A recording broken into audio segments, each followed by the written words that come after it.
जैसे। ठीक है, तो होमो पॉलीसेकेराइड कार्बोहाइड्रेट के बारे में अपन लोग डिस्कस कर रहे थे। Unfortunately due to some technical problem हमको यहाँ बीच में रुकना पड़ रहा है, और इसके बाद में हम दोबारा कंटिन्यू कर रहे हैं। तो पहले हम लोग जो है ना पॉलीसेकेराइड कार्बोहाइड्रेट का डिटेल डिस्कशन करते हुए हमने आपको स्टार्च के बारे में एक्सप्लेन किया था, इसके बाद में ग्लाइकोजन के बारे में एक्सप्लेन किया था, और अब हम आते हैं सेल्यूलोज के बारे में। सेल्यूलोज जो है ना एक तरह का होमो पॉलीसेकेराइड कार्बोहाइड्रेट है, और इसमें जो है ना आपका जो ग्लूकोज की जो यूनिट्स हैं वो आपकी β14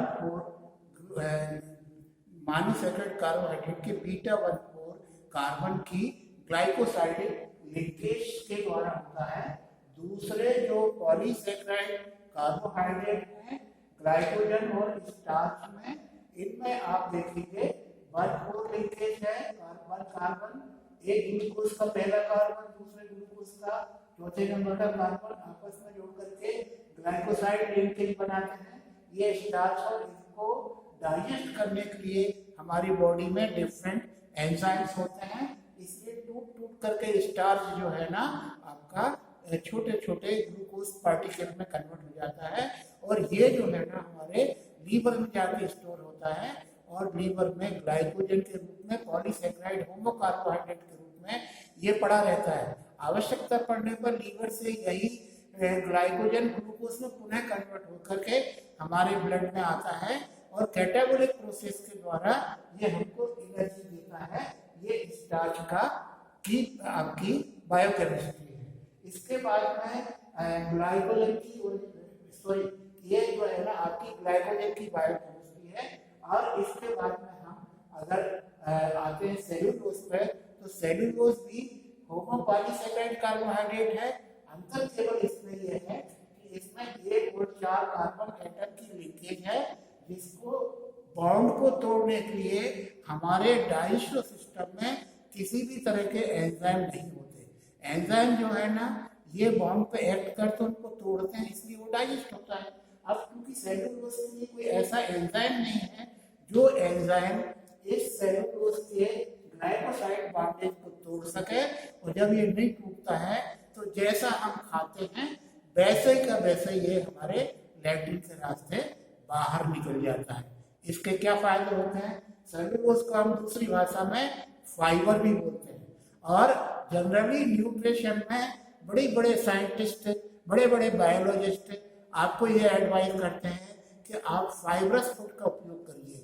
भोजन में रेशेदार भोजन हो, तो ये रेशेदार भोजन क्या है? ये सेल्यूलोज से बना है, और यही सेल्यूलोज जो है ना जब पचता नहीं है हम खाते हैं तो एज सच हमारी बॉडी से बाहर लैट्रिन के रास्ते निकल जाता है। तो इससे सबसे इम्पोर्टेंट समस्या कौन सी जो सॉल्व होती है, वो इम्पोर्टेंट समस्या है जो वर्ल्ड वाइड प्रॉब्लम है, इंडियंस में प्रॉब्लम है, वो प्रॉब्लम है कॉन्स्टिपेशन। कॉन्स्टिपेशन का मतलब है लैट्रिन का साफ नहीं होना। कम से कम आप अपने घरों में, आपका जितने बुजुर्ग हैं 40-45 साल से 1-2 घंटे से आपके टॉयलेट में बैठे रहते हैं, उनको लैट्रिन पास नहीं होती है, तो उनके लिए बेस्ट ये है कि वो सेल्यूलोज फाइबरस फूड को लेंगे तो आपका कॉन्स्टिपेशन दूर होगा। Second important role function of cellulose है, वो फंक्शन है इट एब्जॉर्ब्स ग्लूकोज। ये ग्लूकोज को एब्जॉर्ब करता है, तो डायबिटीज को फायदा करता है। डायबिटीज में ग्लूकोज की वैल्यू कम होती है, ग्लाइकेमिक इंडेक्स कम होता है। थर्ड पॉइंट इसमें ये है कि सेल्यूलोज जो है ना आपका जितना लिपिड्स है, वसा है, जितना ऑयल एंड फैट है उसको एब्जॉर्ब करता है, तो ये हमारे शरीर को मोटा होने से रोकता है। तो कितने इंपॉर्टेंट फंक्शन है पॉलीसेकेराइड होमो कार्बोहाइड्रेट का, जो सेल्यूलोज जो है ना ये इस तरह से हमको इनडायरेक्टली हमारी हेल्थ को इम्प्रूव करने में हेल्प करता है। अब आते हैं हम fourth example of homo polysaccharide carbohydrate, it is known as dextrin. Dextrin जो है ना ये ये डेक्स्ट्रिन। और इसके बाद में हम आते हैं नंबर 5 पर। आपका नंबर 5 पर इसको हम बोलते हैं डेक्स्ट्रॉन। डेक्स्ट्रॉन जो है ना, ये प्लाज्मा एक्सपांडर है।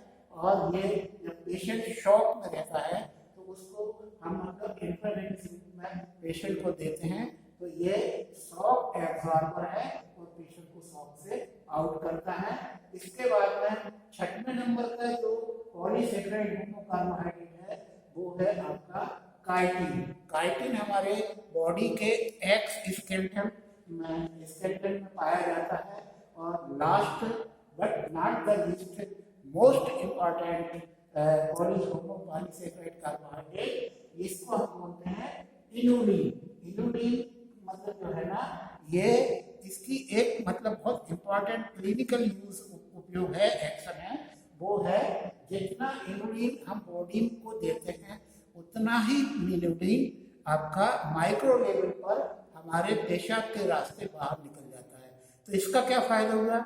इसका फायदा ये हुआ कि अगर हमें किसी पेशेंट के किडनी का फंक्शन देखना है कि उसकी किडनी बराबर टू द पॉइंट काम कर रही है कि नहीं कर रही है, तो ऐसी कंडीशन में हमें जो है ना आपका इनुलिन उसको एक कैलकुलेटेड अमाउंट में आईवी के माध्यम से हम पेशेंट को देते हैं।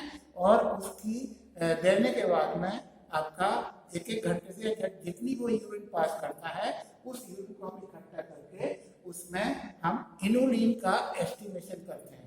और इनुलिन जितना हमने दिया है ब्लड के माध्यम से और पेशाब के रास्ते से जितना यूरिन निकला है, अगर वो एग्जैक्टली नियर इक्वल है 100%, इसका मतलब है कि वो इनुलिन जो है ना ये शो करता है कि आपकी kidney 101% to the point work कर रही है। यहाँ किडनी आपकी प्रॉपर काम नहीं करती है, वहाँ इनुलिन रिटेन हो जाता है और जो है ना उसकी वैल्यू यूरिन में कम आती है। तो इस तरह से हमने आपको आपका पॉलीसेकेराइड कार्बोहाइड्रेट में, जिसको होमोपॉलीसेकेराइड कार्बोहाइड्रेट बोलते हैं, उसके 7 टाइप्स होते हैं। और 7 टाइप्स को हमने आपको फंक्शन के रूप से और उनके लिंकेज के रूप में आपको डिटेल बताया। इसके बाद में 15 मिनट में देखिए, इसके बाद में